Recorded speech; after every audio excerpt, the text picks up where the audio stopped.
네, 국민의힘으로 가겠습니다. 이준석 대표와 원희룡 후보 간의 공방이 아주 거셌죠. 두 사람의 전화 통화 내용 가운데 저거 곧 정리된다라고 하는 이 한 대목의 해석을 놓고 두 사람 간의 공방이 아주 거셌는데요. 여기에 한 분이 더 가세를 했습니다. 하태경 예비후보가 기자회견을 열어서 원희룡 후보가 통화 내용을 왜곡했다면서 후보직 사퇴하라 이렇게까지 요구를 했는데요. 하태경 후보 연결해서 입장 직접 들어보겠습니다. 나와 계시죠? 예, 안녕하세요. 하태경입니다. 네, 안녕하세요 후보님. 원희룡 후보에게 화가 많이 나셨던 것 같은데요. 어떤 점이 굉장히 가장 좀 심각하게 좀 보셨던 거예요? 그러니까 사실 저도 뭐 이준석 대표한테 쓴소리를 하고 네. 정권 교체 꿈이 날아간다, 한 방에 훅 간다. 그래서 좀 한 발 물러서서 수습을 해라.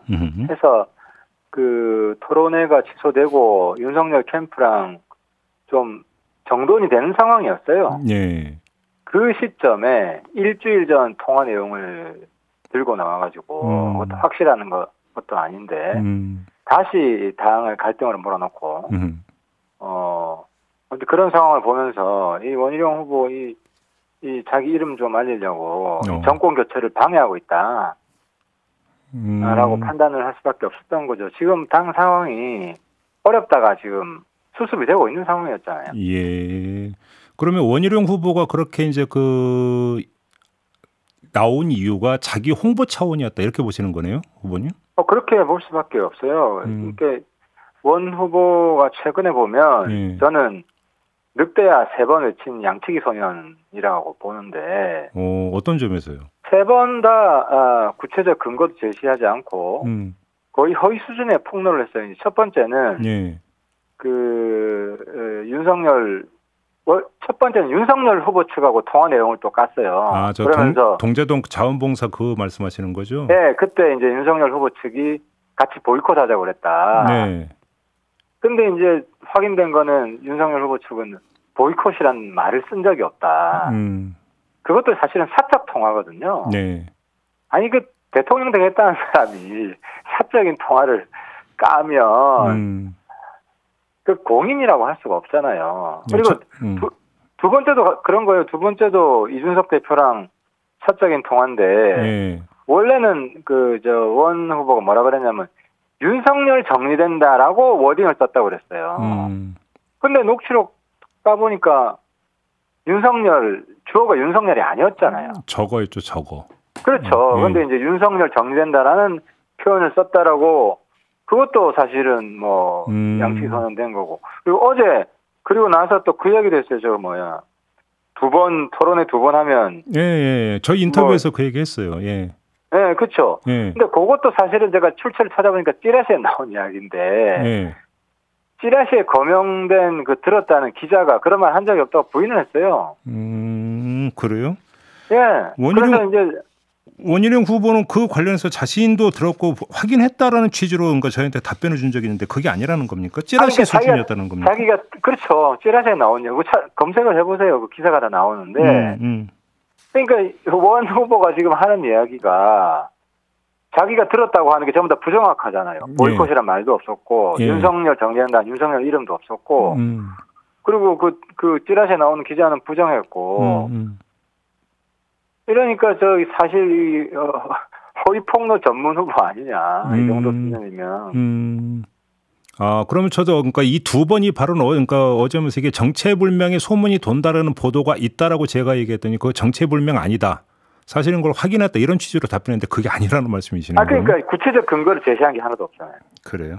본인 일방적 주장만 있지 구체적 근거를 제시한 적이 한 번도 없잖아요. 알겠습니다. 적어도 공인이라면은 주장을 할 때 근거를 가지고 해야 되는데 자기가 들었다는데 들은 내용이 전부 다 지금 틀린 거로 나타나고 있죠. 그러면 지금 후보님 말씀 가운데 어제 이제 공방거리가 됐던 저거 곧 정리된다는 그 발언이 있지 않습니까? 그러면 후보님도 이준석 대표가 이야기했던 저거가 가리키는 게 윤석열 후보는 아니다 이렇게 지금 해석을 하시는 거죠, 그러면? 저도 이 대표랑 대화도 가끔 하고 통화도 하죠. 하는데 윤석열 후보를 그렇게 비하해서 이야기하지는 않죠. 그렇게 해석을 하시는 거고. 그러면 원희룡 후보가 의도적으로 오역을 했거나 왜곡을 했다 이런 말씀이신 거죠, 정리라면? 저는 단단히 착각에 빠졌다고 보고요. 네. 한 번은 윤석열 측 사적 통화 까서 윤석열 측 공격하고 또 한 번은 이준석 대표 사적 통화 까서 공격하고. 네. 그게 좀 균형 잡힌 그런 정치인의 행동은 아니지 않습니까? 상식이 아닙니까? 그러면 거꾸로 그럼 이준석 대표가 이 사적 통화를 녹음한 건 어떻게 평가를 하세요? 그러니까 이제 문제는 그거를 지금 자동 녹음 기능이 있다는 거 아니에요? 네. 저도 걱정이 돼요. 저 원희룡 후보하고 네. 통화 혹시 할 일 있을 때 네. 녹음 안 해놓으면요. 저 일방적으로 저 왜곡해가지고 통화할 때. 예. 아니 그러니까 이번 상황을 보니까 이 통화하는 게 솔직히 겁나요. 다른 사람하고도. 네. 저는 원희룡 후보가 또 한 가지 우리 사회에 악영향을 준 게 불신 사회를 만들고 있다. 마음 편하게 통화를 못하게 하고 이렇게 되면 국민들이 정치인들하고 마음 편하게 통화를 하겠습니까? 속에 있는 이야기 사실 술자리에서 하는 이야기랑 공식적으로 언론에서 하는 이야기랑 똑같을 수가 없잖아요. 표현은 다를 수 있죠. 예. 그러면 사람들이 그런 세상이 어떻게 마음 편히 살아요? 다 스트레스 받아 죽지. 알겠습니다. 근데 어제 저희하고 인터뷰하면서 원희룡 후보는 그 대화 내용을 공개한 이유는 딱 하나, 공정 경선을 촉구하기 위해서다. 이렇게 일관되게 주장하던데요. 이건 어떻게 평가하세요? 그러니까 경선 관리를 좀 더 중립적으로 해달라는 이야기는 원희룡 후보 혼자만의 이야기가 아니라 저도 쓴소리를 했고 예. 그래서 사실 수습이 거의 다 된 거예요. 예. 윤석 대표가 자기 고집을 꺾었잖아요. 토론에 강행하려고 한 거를 중단을 했잖아요. 예. 그러니까 지금 그거는 근데 문제는 공정 경선 관리를 잘 해달라는 그 취지로 한 게 아니라 원 후보는 뉴스가 될 만한 한 번은 윤석열 후보를 공격하고 근거 없는 걸 가지고 또 한 번은 이준석 대표를 공격하고 그러니까 이게 어쨌든 취지가 순수하지 못하다. 쉽게 하면 노이즈 마케팅했다 이런 거네요. 그죠. 개인의 정치적인 이름을 내기 위해서 예. 당을 힘들게 하고 예. 정권 교체의 분위기에 찬물을 끼얹는 행동을 하는 거죠. 그러니까 오죽했으면 제가 후보 자격이 없다고 이야기를 하겠습니다. 어제 원희룡 후보가 저희 인터뷰에서 어떤 말을 했냐면 이준석 대표가 왜 저러는가에 대해서 몇 개의 설이 돌고 있는데 다른 후보를 지원하기 위한 차원 이런 어떤 해석을 내놓은 바가 있는데 이건 어떻게 받아들이십니까? 그러니까 그것도 근거가 대표 되기 전에 발언이잖아요. 예. 대표 되기 전에 발언이잖아요. 유튜브에 이제 나가서 했다라는. 예. 그러니까 대통령 되기 전에 발언과 대통령 되고 나서 대통령이 되면 대표가 되면 그 입장에서 그런 얘기를 했다면 뭐 원 후보가 그런 주장을 할 수도 있고 저도 당연히 그건 비판을 하죠. 예. 그러니까 계속 지금 억지 뉴스 만들기다. 뉴스 이슈가 되는. 알겠습니다. 그래서 불순하다고 보는 겁니다. 요걸 좀 여쭤볼게요. 어제 그래서 원희룡 후보가 기자회견을 해서 그러니까 6시까지 녹취록 전체 내용을 공개하라고 요구를 했는데 이준석 대표는 응하지 않았고요. 그 다음에 원희룡 후보가 입장을 내놓기를 이건 이준석 대표가 잘못을 인정한 것으로 생각한다. 다시는 이런 잘못을 되풀이하지 않는 계기로 삼기 바란다라는 메시지를 내놨고 이에 대해서 원희룡 후보 측 인사는 추가 대응은 없다라고 해설을 했는데요. 어떻게 평가하십니까?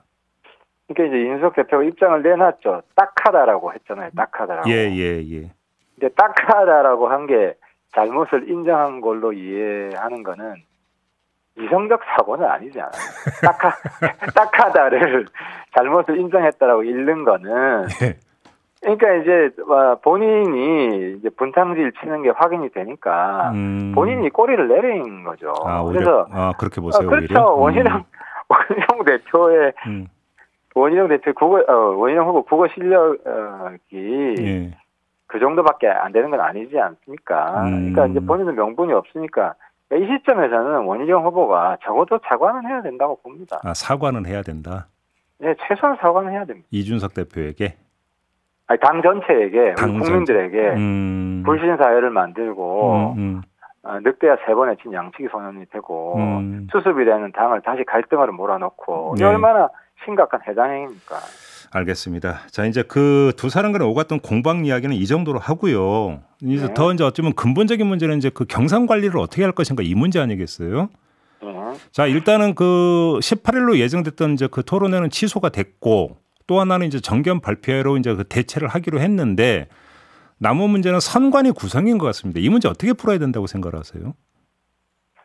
그건 최고위에서 의결을 하는 거거든요. 예. 지금 이제 선관위원장 누가 될 거냐라고 논란이 되고 있는데 어차피 최고위에서 합의가 안 되면 안 되는 분이 선관위원장 하기는 어렵다고 봅니다. 결국은 서병수 위원장은 안 될 거다 이렇게 말씀하시는 거죠? 그건 전 뭐 지금 단언하기는 이르고요. 예.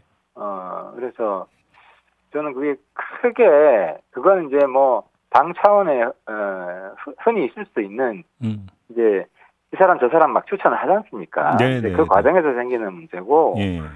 그래서 뭐 그 문제는 저는 당의 뭐 심각한 내용으로 발전할 거다 이렇게 보시면 선관위 구성이 그렇게 이제 다시 또 폭발이 되지는 않을 거라고 보시는 거고.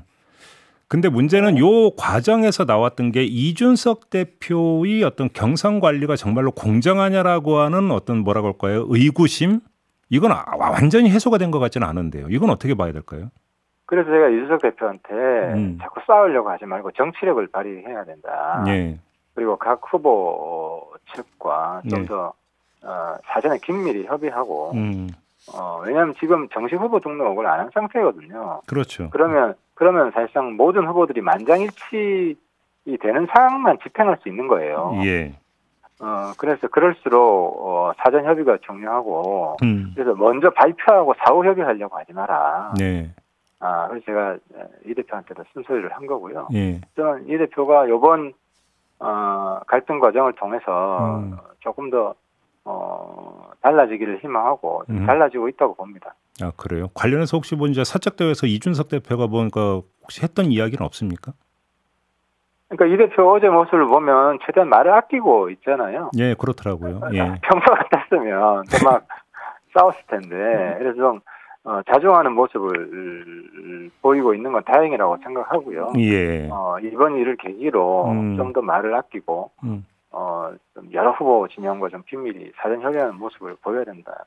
아무튼 이 일련의 과정에서 불거진 잡음이 그러니까 뭐 원희룡 후보 한 사람만이 아니라 다른 후보, 그러니까 하태경 후보 그러니까 본인에게도 그러니까 좀 악영향을 미쳤다, 마이너스다 이렇게 좀 평가하세요?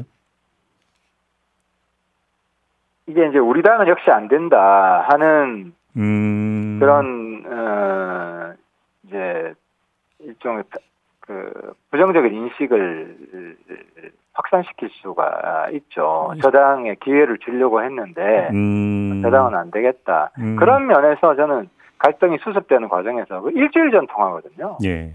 일주일 전 통화를 갑자기 가지고 부정확한 내용을 가지고 들어와가지고 당을 다시 희망 없는 당으로 만들어 버리는 것에 대해서 경계를 한 겁니다. 알겠습니다. 저당 또 지지고 볶는다 이런 부정적 인식이 유포가 되면 후보 한 사람 한 사람에게도 이제 마이너스다 이런 말씀이신 거죠? 그렇죠. 알겠습니다. 자, 윤석열, 최재형 두 예비 후보의 어떤 설화가 계속되고 있는 건 어떻게 지켜보고 계세요?